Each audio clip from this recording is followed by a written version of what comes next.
Howdy. Good afternoon, everyone.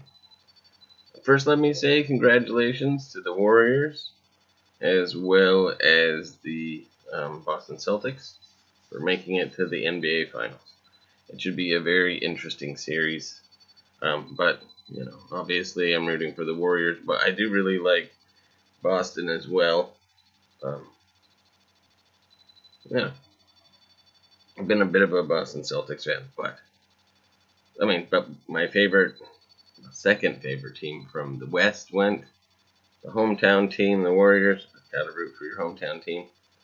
And then, the Celtics from the East are my favorite team in the East. So it's nice to see that they're both back there. The Warriors are gonna win it. I know that, but still. And I've got my gardening stuff on.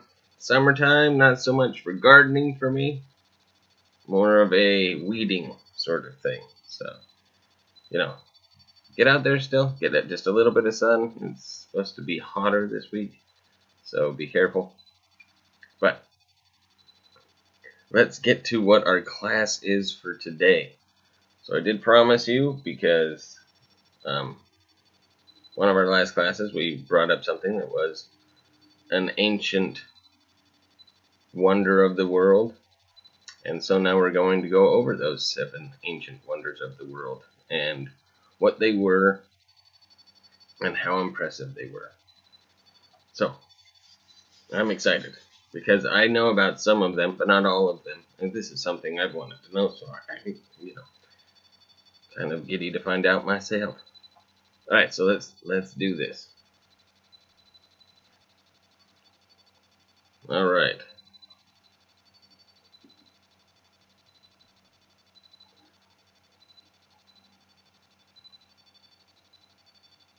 So the 7 wonders of the world, selected by Hellenic travelers and noted in poetry and other arts, tell the stories of human imagination and technical aptitude, and how civilizations left their mark on the world and culture.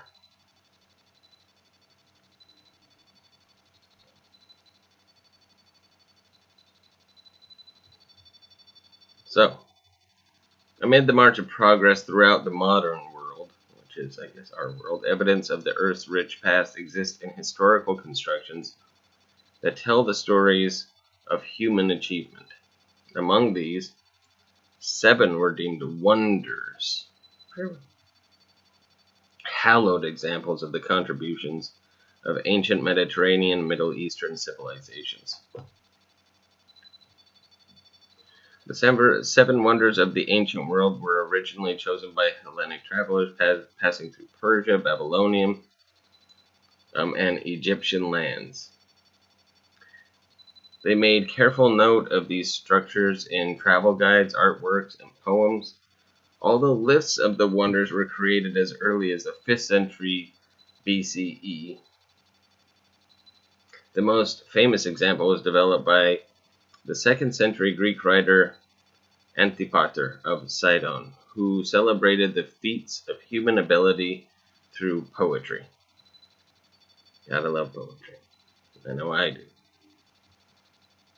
While these constructions are stunning achievements of ancient engineering, they don't include marvels from many of the ancient civilizations of Africa, Europe, and Asia, and the Americas, which were unknown to the Hellenic people. So this is why it was chosen by the Hellenic people. Although 7 wonders of the world are still celebrated today, they show fleeting nature of even the grandest physical achievements. Nature, human behavior, and passage of time have destroyed all but one. So there's only one left that you can see. Hopefully they mention which one. I think we'll be able to guess. So the Great Pyramid of Giza. The Great Pyramid of Giza was the only wonder of the world that still exists. Well, anyway, let's just get it right out of the way. Great Pyramid of Giza, the only wonder that still exists, stood as the world's tallest human-made structure for nearly 4,000 years. It was erected around 2560 BCE on the west bank of the Nile River. The Great Pyramid served as the tomb of the 4th century pharaoh Khufu, or Cheops. It is the largest of the 3 pyramids of Giza. I've had a friend who got their degree in Egyptian studies and have been there and done archaeological digs. And yeah, all they want to do is keep going back. They become completely acclimated to the weather, which is fantastic. I don't know how well that would do. So the proportions of the pyramid are colossal. Even for the modern era, the original height from the base, the very bottom, to the peak, the very top, was around 147 meters or 482 feet. Though time has worn away the height to around 138 meters or 451 feet. Just with the winds and everything like that, you know. And yeah, this time is going to do that. The length of each side at the base averages around 230 meters or 756 feet. So just imagine that. Just going around 756 feet. And then as tall as it is, 451 feet. Over its 20-year construction period, around 2.3 million stone blocks were crafted to create this 5.22 million metric ton, or 5.75 million ton monolith. That's impressive. It's a huge, huge structure. And to think how people constructed, well, we have power tools and everything like that now. It really is an accomplishment to sculpt, make each stone so it fits perfectly in each spot, and to build just around and around and, you know, to the top. Amazing. All right. Next one, Hanging Gardens of Babylon. This is the one that we went over. Or was it? No. Never mind. Okay, well, now it is.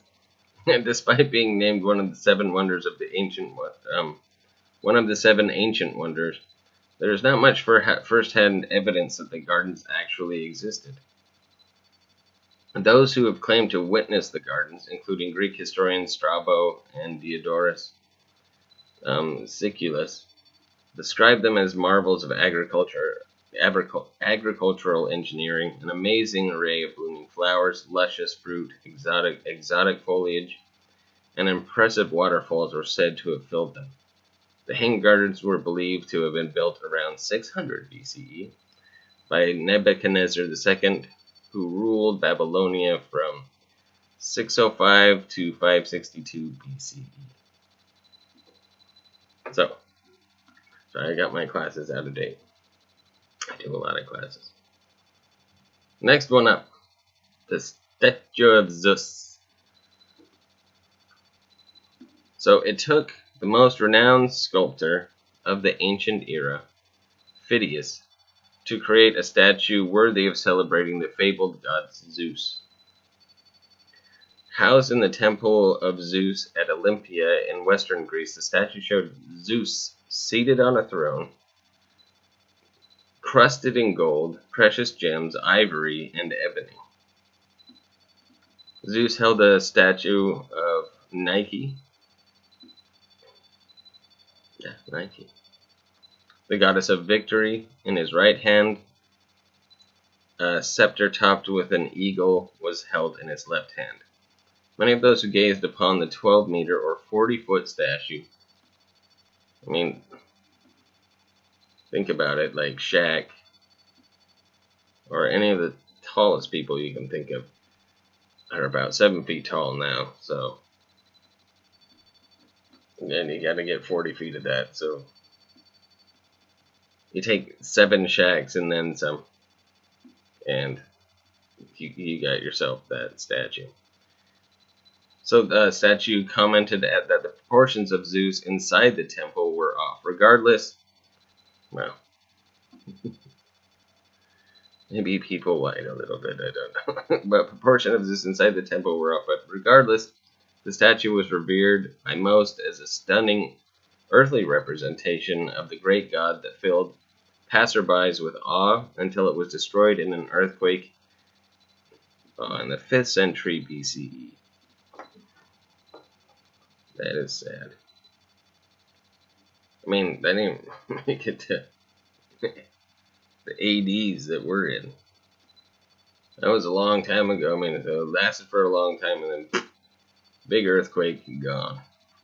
So, for those of you with climate change and everything, yeah, I mean, earthquakes and things like that happened a lot. They've happened throughout time, and they're going to happen again. So, yeah, always be ready. And they can be big ones that would take down a 40-foot statue made of marble and ebony and ivory, and and then just. The next is the Temple of Artemis in Ephesus.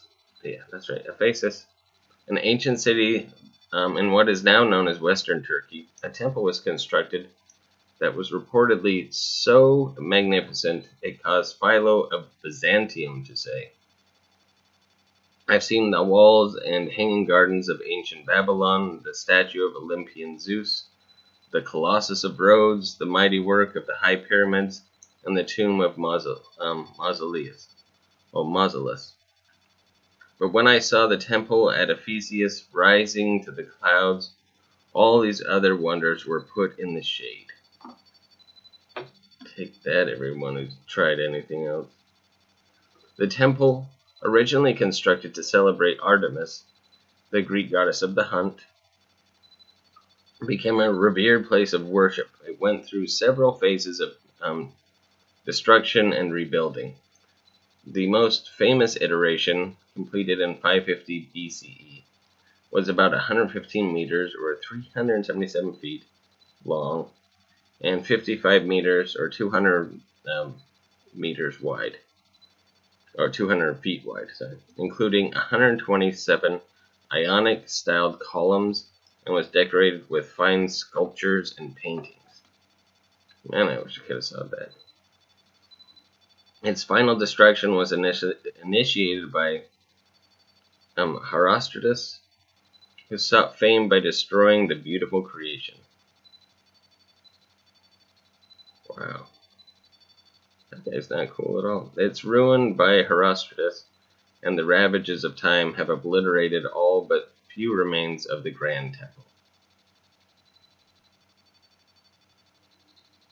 Alright, so now we come to the mausoleum of Halicarnassus. So among the most impressive structures to house the deceased was the mausoleum of Halicarnassus. The mausoleum was designed between 353 and 350 BCE by Greek architects Satyrus and Pythis. It was created for Mausolus, a governor in the Persian Empire, and his wife and sister Artemisia II of Caria, who initiated its construction upon her husband's death. So the mausoleum stood approximately 135 feet high and was adorned with intricate exterior carvings and precious works of art, despite standing for centuries and even surviving a raid by Alexander of Macedonia. A series of earthquakes finally rocked it to its core. All that remains are a few scattered pieces of its foundation. So, this is how they know that these places were here. Oh.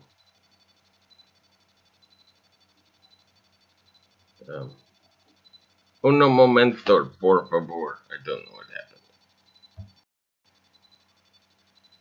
Okay, my apologies. So the next wonder of the world, I think we're pretty much done. That's 5. I think we've got 2 more. Let's see. Yep, 2 more. So the next is the Colossus of Rhodes. but Rhodes. It's a place, not a road. Alright, visitors to ancient Rhodes, an island in the eastern Aegean Sea, were created by a statue of the Greek god Helios, which I think has to do with the sun. Erected between 292 and 282 BCE by the sculptor Chares of Lindo, standing about 105 to 110 feet tall. The statue was a... Oh, give me one moment. Pretty sure you saw the beginning of that. Uh-oh.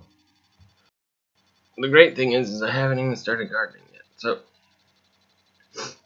I gotta get through this fast. So it stood about 105 to 110 feet. The statue was a victory monument designed to honor the defeat of the invading army of Demetrius in 304 BCE. After standing for only 56 years. An earthquake destroyed the statue in 224 BCE despite snapping at the knees and falling onto the island. The ruins remained a popular attraction for more than 800 years. So even its ruins were impressive. And finally we come to... I don't know, this one's lengthy. Pharos, or the Lighthouse of Alexandria. The ancient lighthouse, considered a technical masterpiece that served as a model for all lighthouses that followed, was constructed on Pharos, an island in the harbor of Alexandria in Egypt, known as Kemet by its ancient citizens. It was completed between 285 to 247 BCE. Standing over 350 feet tall and conceived as a navigational landmark for voyagers along the Egyptian coast.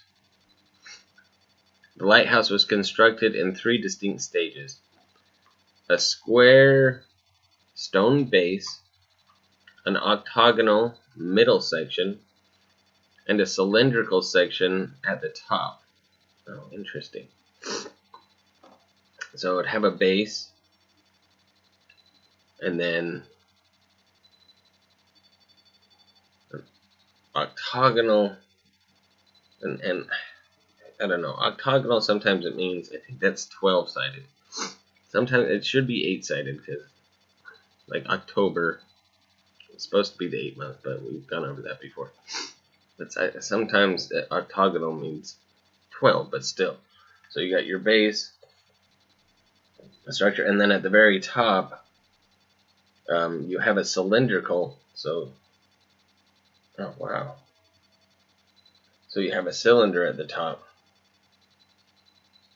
and then at the apex a mirror was erected to reflect sunlight during the day. At night a fire was lit to guide travelers. So on top of all of that you would have a giant mirror. That's really impressive. The Lighthouse of Alexandria was severely damaged by earthquakes. Man, those earthquakes. In 965 CE, 1303 CE, and 1323 CE. It was completely gone by 1480 CE. Today, visitors to the site where the lighthouse stood encounter the Egyptian fort Qadbay, which was built using some of the stones from the lighthouse ruins. So there you have it. Let's go backwards. Lighthouse of Alexandria, Colossus of Rhodes, the Mausoleum of Halicarnassus, the Temple of Artemis, Statue of Zeus, Hanging Gardens of Babylon, and of course, the Great Pyramid of Giza. So there you are, the 12 wonders of the ancient world. Alright, please let me know if you have any questions, comments, or wanting to know about more constructions that were going on. Again, they said like Asia, Africa, there were different, and were not really included in this as much. So, and there were obviously beautiful structures there. But suggestions, comments, please, let us all know. We're a group. Anyway, I hope you have a wonderful rest of your day.